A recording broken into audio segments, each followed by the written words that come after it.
Хочу поднять интересный вопрос. Он, собственно, в названии этого видео. На истину в последней инстанции я не претендую, так как моя версия основана на тех наблюдениях, которые есть у меня в условиях того времени, места, событий и условий, в которых я живу. И, возможно, в другое время, в другом месте, при других событиях мнение могло бы отличаться. Но вернемся к вопросу.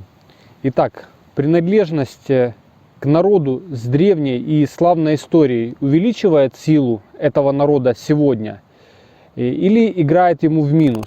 И вот что я заметил. В случае, когда человек в настоящем пытается опираться на былое величие предков, то может получиться следующая картина. Одни из важных потребностей человека, которые стоят вверху пирамиды этих потребностей, это признание и самореализация. И над удовлетворением этих потребностей здоровому человеку необходимо потрудиться, сделать что-то важное и значимое. Но что, если вы нащадок великого народа?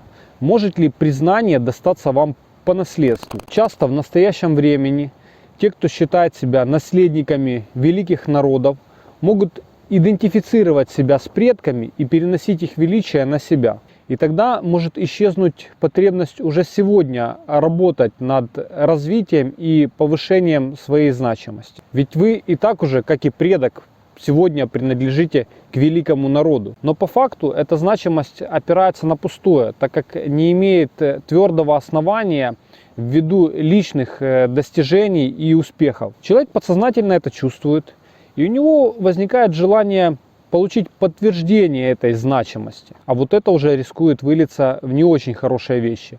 От банального презрения и поверхностного отношения к представителям других народов до откровенной веры в свою исключительность со всеми вытекающими последствиями. И напротив, заметил, что народы, которые кто-то может назвать созданными искусственно, которые в момент становления не имели великой истории, или те, которым пришлось заново восстанавливать свое утраченное величие, они сегодня являются примерами созидания и лидерами в создании инноваций. Это связано с тем, что перед ними стоит задача здесь и сейчас зарабатывать признание и подтверждать его. Как вам сегодня не попасть в подобную ловушку, особенно если ваши предки действительно чем-то отличились в прошлом? Попробуйте максимально отключить отождествление себя со всем воображаемым.